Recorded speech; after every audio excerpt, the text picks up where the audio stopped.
सून time के साथ मैं हूं शाह मोहम्मद आवान। आज हमारे साथ जो मेहमान हैं, सीनियर एडवोकेट, सीनियर कानूनदान मलक मोहम्मद इम्तियाज आवान, इस्लामाबाद और तलंगाना में प्रैक्टिस करते हैं और मारूफ तजिया निगार हैं।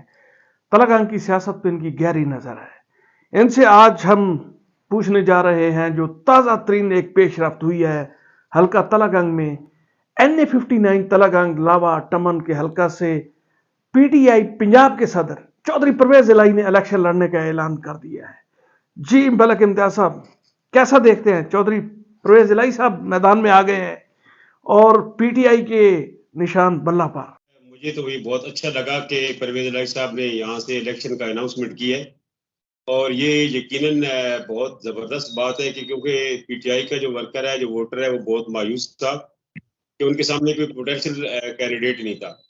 तो जहाँ तक चौधरी परवेज इलाही साहब की बात है कि वो पहले काफ लीग के थे और अब वो पीटीआई के टिकट पे आएंगे, बट ये एक रियलिटी है कि वो आप पीटीआई को ज्वाइन कर चुके हैं और उनके पास पीटीआई का एक पौधा है और पीटीआई के टिकट पे अगर वो आए तो पीटीआई का जो नाराज वोटर है वो यकीनन उनकी तरफ अट्रैक्ट होगा। और इसका सबसे बड़ा एडवांटेज जो आया है पीटीआई के वर्कर को कि उनको कम से कम सरपरस्ती मिल गई है। तो बेसिकली तो ये बहुत अच्छी और जबरदस्त बात है पीटीआई के वर्कर के लिए।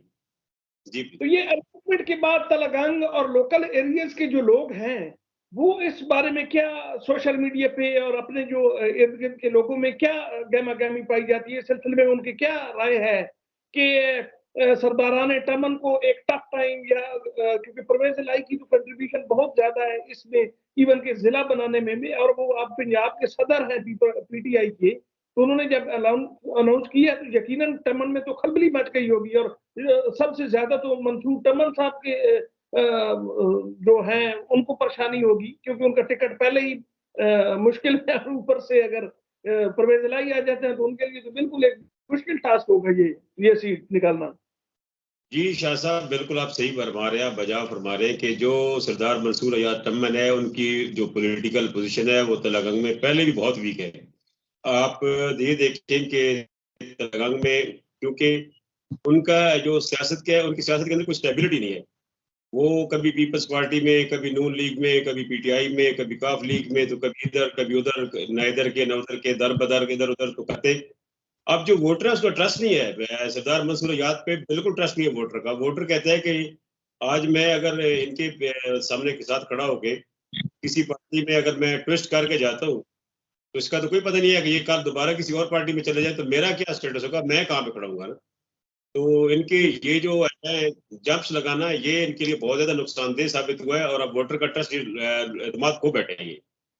अब ये बात है कि परवेज इलाही साहब का नाम बिल्कुल एक बड़ा नाम है सियासत में और उन्होंने ऐलान भी कर दिया है, तो अब क्या हाफिज अमार यासिर साहब सऊदीया से वापस लैंड करेंगे पाकिस्तान? कैसा कह सकते हैं, आकर फेस करेंगे, सरेंडर करेंगे अपने केसेस के हवाले से?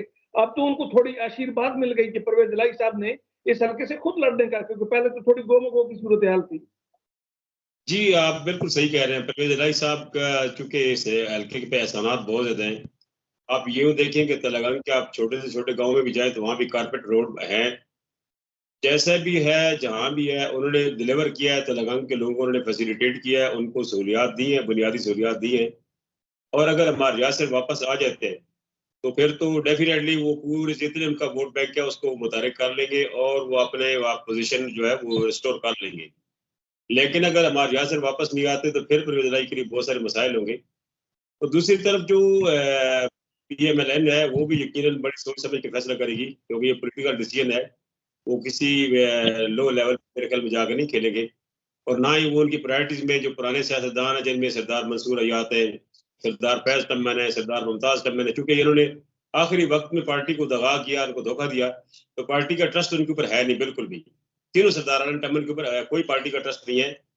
पार्टी से छोड़े आप जो वोटर है जिसकी वोट पे इलेक्ट होकर उन्होंने जाना है उनका ट्रस्ट नहीं है इनके ऊपर। फिर इनका कोई इन्होंने इलाके में डिलीवर कुछ नहीं किया आज तक। इनकी सिर्फ एक थाने कचहरी की सियासत की, उन्होंने लोगों की उंगलियां पकड़ के थाने में ले गए, कचहरी में ले गए। तो इसलिए इनके पास कोई क्रेडिबिलिटी नहीं है। परवेज इलाही और उनकी टीम के पास क्रेडिट बहुत ज्यादा है। डिस्ट्रिक्ट का जो एक हर तेलंगाना की शख्स की, हर फर्द की ख्वाहिश थी, वो डिस्ट्रिक्ट वो बना के उन्होंने उसको जितना हद तक मुमकिन था फंक्शनल भी कर दिया था। तो ये चीज यकीनन वोटर नहीं भूलेगा। मेरी हमदर्दियां नहीं है परवेज इलाही के साथ, या मैं कोई उनका वोटर सपोर्टर नहीं हूँ, बट जो रियलिटी है उसको तो मैं जरूर बयान करूंगा।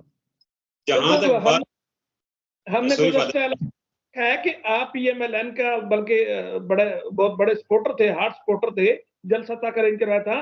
परवेज इलाही पे दोबारा आएंगे। एक सवाल क्योंकि आपकी बात से यहाँ पे निकलता है कि तलगंग की जो सोशल मीडिया है और जो वहां की सियासत है उसमें शहरयार का नाम भी NA-59 के लिए लिया जा रहा है। तो शहरोज अवान जो है टम्बल वाले सरदार शहरोज, उनका भी नाम, क्योंकि वो भी बड़े पुरुद हैं टिकट के लिए। तो क्या इसमें भी कोई आप देखते हैं कि क्यों ऐसी नौबत आई कि शहरयार को कौमी पे लाने की जरूरत पेश आई? तो शायद ये परवेज इलाही साहब वाली पेशरफ्त के बाद या उससे पहले ही ये बात होना शुरू हो गई थी, क्या समझते हैं?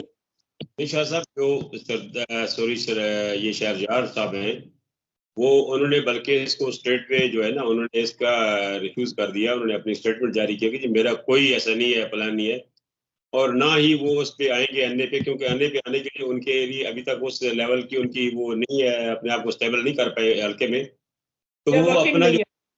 हाँ, वो पीपी का हल्का नहीं छोड़ेंगे कभी भी, अपना जो प्रोविंशियल असेंबली का हल्का है उसको नहीं छोड़ेंगे। वो हल्का यकीन भी, किसी भी, उनके वालिद साहब भी उसी हल्के से लड़ते रहे हैं। अब परवेज इलाही साहब को एक और, आज अभी इलेक्शन कमीशन का शायद किसी भी वक्त फैसला आ सकता है बल्ले के निशान का, पीटीआई का जो बल्ले का निशान है, अगर कोई इस किस्म का फैसला आ जाता है कि बल्ले का निशान जो है वो बैन कर दिया जाता है, तो फिर आप कह सकते हैं कि उसमें कितना इलाके में परवेज इलाही का इन्फ्लुएंस है अपने वोटर्स के ऊपर, कि उनका कोई भी निशान होगा, घड़ा होगा, चम्मच होगा, जो भी होगा, उसके ऊपर क्या वो मुकाबला कर पाएंगे या कोई निशान बड़ा अहमियत इख्तियार करेगा? नहीं शाह साहब, परवेज इलाही का जो वोट बैंक है वो किसी निशान का मोहताज नहीं है। उनको बल्ले के नहीं, उनको सिर्फ बैकिंग में पीटीआई की सपोर्ट चाहिए थी, वो है उनके पास। निशान चूंकि वहां पे मैटर नहीं करता, हमारे इलाके का जो वोटर है उसका माइंडसेट बड़ा डिफरेंट है। उनके लिए निशान की कोई प्रायोरिटी नहीं है। मैं कहता हूँ वहां पे आप कोई भी XYZ निशान दे देंगे तो वो वोटर इस पे पीछे नहीं जाएगा कि उनके पास बल्ला है या नहीं है। बट उनके पास बैकिंग में जो पीटीआई के वोट को अट्रैक्ट करने के लिए जो उनके पास अच्छी चीज वो ये है कि उनका अपना वोट बैंक है, और पीटीआई की बैकिंग उनके पास है, सीनियर क्यादत उनके साथ है। अगर वो उनको अनाउंस कर दिया एज ए कैंडिडेट तो बस आप यूँ समझे कि उन्होंने 90% जो वोटर है पीटीआई का उसको अट्रैक्ट कर लेंगे उसको भी। अब उनका अपना वोट बैंक प्लस पीटीआई का वोट बैंक, तो यहाँ उनके पास एक करूंगा, आपने वोटर की बात की मलिक इम्तियाज साहब, तो यहाँ पे एक और भी हमने पिछले इलेक्शंस में देखा है कि जब भी ये परवेज इलाही साहब हो या बाकी कोई चौधरी बिरादरान में से जब भी कैंडिडेट आते हैं तो इलाके में एक कैंपेन शुरू कर दी जाती है, बजाय उनका बैलेट से मुकाबला करने के। वो फौरन उसमें ये यहाँ पे उनके यानी कि गुजरात और इस तरह की जो कंट्रोवर्सी है वो पैदा करने की कोशिश की जाती है कि यहाँ पे हमारे जो मकामी कैंडिडेट्स हैं उनको प्रमोट किया जाए या उनको वोट दिए जाए। तो ये फैक्टर कितना इफेक्टिव होगा? देखिए, जहां तक बात है परवेज इलाही साहब के जो यहाँ पे सपोर्टर हैं, हाफिज अब्बार यासिर साहब, इन्होंने बिरादरियों के अंदर अपना एक ताल्लुक डेवलप किया हुआ है और अच्छी तरह किया। और यहाँ पे एक अनफॉर्चुनेटली हमारे इलाके की जो सियासत है वो बेस्ड अपॉन बिरादरिज्म है। वो बिरादरियों के सारे धड़े होते हैं और धड़ों के हिसाब से सियासत चलती है। यहाँ पे हाफिज अब्बार यासिर और परवेज इलाही के पास दो ऑप्शन है। पहला ऑप्शन तो उनकी क्रेडिबिलिटी है, जो उन्होंने इलाके को फैसिलिटेट किया, काम करवाया, मुख्तलिफ लोगों की सड़कें वगैरह। दूसरा यह है कि उनके पास इतना पैसा है, उन्होंने इतनी वेल्थ है उनकी कि वो लोगों को डायरेक्ट पैसा बांटते हैं। पीएमएलएन के किसी कैंडिडेट के पास इतना नहीं है कि वो किसी को कोई झंडे भी दे दे कि अपने घर में लगाने के लिए, जबकि परवेज इलाही साहब जो है या हाफिज अब्बार यासिर, वो पूरे पूरे धड़े खरीदने की ताकत रखते हैं और वो इन्वेस्ट करते हैं, और उस इन्वेस्टमेंट के बदले में उन्होंने लोगों को काफी अट्रैक्ट कर लेते हैं अपनी तरफ। तो परवेज इलाही क्रेडिट बहुत ज्यादा है। आप यहाँ पे मलिक इम्तियाज साहब, क्या आप सरदार मंसूर टमन को अंडर एस्टिमेट नहीं करके? पैसा तो माशाल्लाह जायदादें ये वो कहते हैं कि मैं सबसे अमीर हूँ यहाँ पे, मतलब टमन में मैं पूरा तलगान खरीद सकता हूँ। तो आप कैसे ये कह सकते हैं कि उनके पास पैसा नहीं है? पैसा तो उन्होंने अच्छा नहीं, खासा इकट्ठा किया, हमें पता है। पैसा वो एक और F7 पैसा के जो स्टैंडर्ड बैंक में अकाउंट्स है वो भी सारा पता है, लेकिन नहीं, शाह साहब, पैसा उनके पास बहुत है, लेकिन पैसा लगाने के लिए दिल गुर्दा चाहिए होता है। और वो उन्होंने आज तक कभी जाती पैसा मैंने नहीं देखा किसी को उन्होंने कोई लगाया हो किसी के ऊपर, या कोई बंदा जिसको उन्होंने कोई ऐसी सपोर्ट की हो या ऐसा उसको कोई उन्होंने बूस्ट किया हो अपने पैसों से कि वो बंदा किसी को जाकर बताया कि यार सरदार साहब ने मुझे इतना मतलब यहाँ पे सपोर्ट किया था। फाइनेंशियली सरदार साहब लेने वाले हैं, देने वाले नहीं है। वो लोगों से ले तो सकते हैं, दे नहीं और सकते। बात तलगंग के दोस्तों से बात करके पता चली, उन्होंने कहा कि सरदार मंसूर ऐसा कैंडिडेट है कि जिसने इलेक्शन लड़ना ही लड़ना होता है। अगर उसको टिकट ना मिला तब वो आज़ाद खड़ा हो जाएगा, उसको पार्टी से कोई इतना ख़ास नहीं है। तो अगर वो आज़ाद आ जाते हैं, तो कितना नुकसान होगा नून लीग को और कितना वो वोट तोड़ पाएँगे नून लीग का, और इससे अल्टीमेटली फ़ायदा तो पीटीआई को होगा। पहले ही उनका तो अवाम में वोट ज़्यादा है और ऊपर से परवेज़ इलाही, तो इस तरह तो यकीनन नून लीग ये सीट लूज़ करने जा रही है। सर ये जहाँ तक बात है ना सरदार मंसूर अयाद के इलेक्शन लड़ने की, तो वो बार-बार के रिपीटिशन की उनकी जो है ना उसने उसको इतना कमज़ोर कर दिया उनको कि उनकी जो पॉलिटिकल वर्थ है वो तलगंग में सिर्फ 15 से 20,000 वोट की है। वो जिस पार्टी में जाते हैं वो बंदे उनके साथ अटैच होते हैं और वही उनका वोट बैंक है। अब वो चूँकि एक तो स्टेबिलिटी उनके अंदर बहुत कम है कि वो एक 5 साल भी नहीं निकालते एक पार्टी के साथ, फिर वो जंप लेके दूसरी के साथ चले जाते हैं।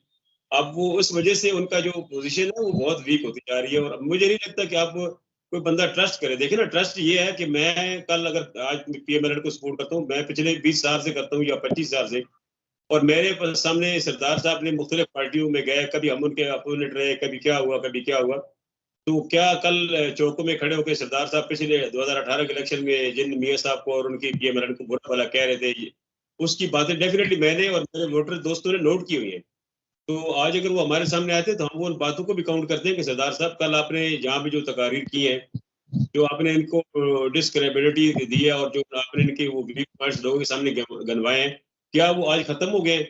क्या उनकी जो खामियां आप 2018 के इलेक्शन में लोगों को बताते थे, क्या अब वो सारी खत्म हो गई और वाश और नीट एंड क्लीन हो गए? तो देखें जी। आपको पार्टी के अंदर जब स्टेबिलिटी नहीं होती पॉलिटिकल एक लीडर के अंदर तो वो फिर अपना वोट बैंक नहीं मेंटेन कर पाता। की आवाज़ ये टिकट कमेटी तक पहुँच रही हो, हमारी अगर वो ये प्रोग्राम देखें, तो आप क्या सजेस्ट करेंगे टिकट कमेटी को, इसहाक डार को और बाकी जो इस हलके को देखेंगे कि नून लीग का टिकट देते वक़्त, आप क्या सजेस्ट करेंगे उनको कि आपके हलके में नून लीग का सबसे स्ट्रॉन्ग कैंडिडेट जो पीटीआई को टक्कर की एक दफ़ा मुकाबला दे सके, परवेज़ इलाही की टक्कर का जो मुकाबला हो, क्या फैज़ को रिकमेंड करेंगे, शहरोज़ को करेंगे या कोई और? सरदाराना टम्मन को अपनी सियासत रिस्टोर करने के लिए एटलीस्ट 15 साल चाहिए। 15 साल बाद जाके अवाम वो उनकी पुरानी हरकत को भूलेंगे क्योंकि उन्होंने जो पार्टी को लास्ट टाइम सरदार फैज़ टम्मन ने जो पार्टी के लास्ट इवेंट में मतलब जाके उन्होंने विथड्रॉ कर लिया पार्टी के एंड से जाके, तो बहुत बड़ा वोटर को मायूस किया।